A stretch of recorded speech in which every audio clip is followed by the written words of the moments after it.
Alongside their usual classes, these students get a crucial lesson in sex education. Don't do the sex if you're drunk. What do drunk people do? They won't think carefully. Yes. Okay.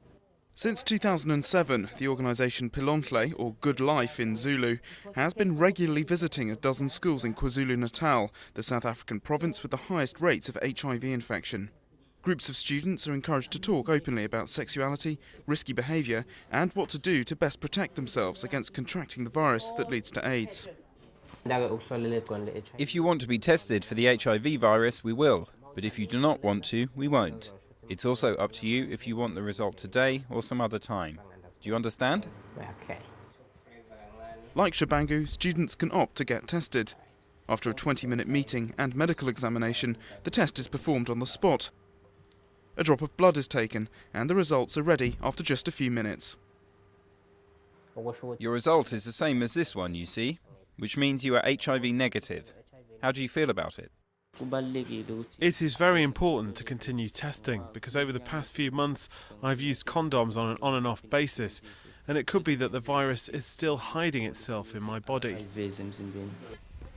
By the age of 16, 1 in 2 South Africans have lost their virginity.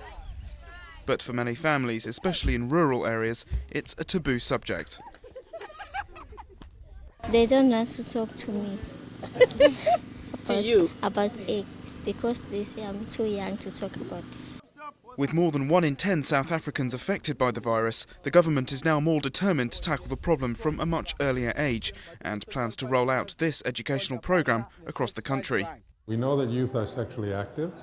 Even if they're not sexually active, it gets them into the pattern of testing every year for HIV to know their status. So I think it's a good idea to expand that to schools throughout society, to make it a standard rather than an exception.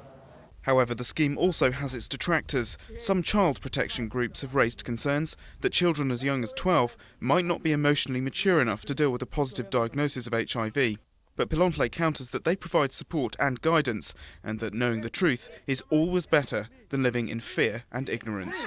All right, guys, no.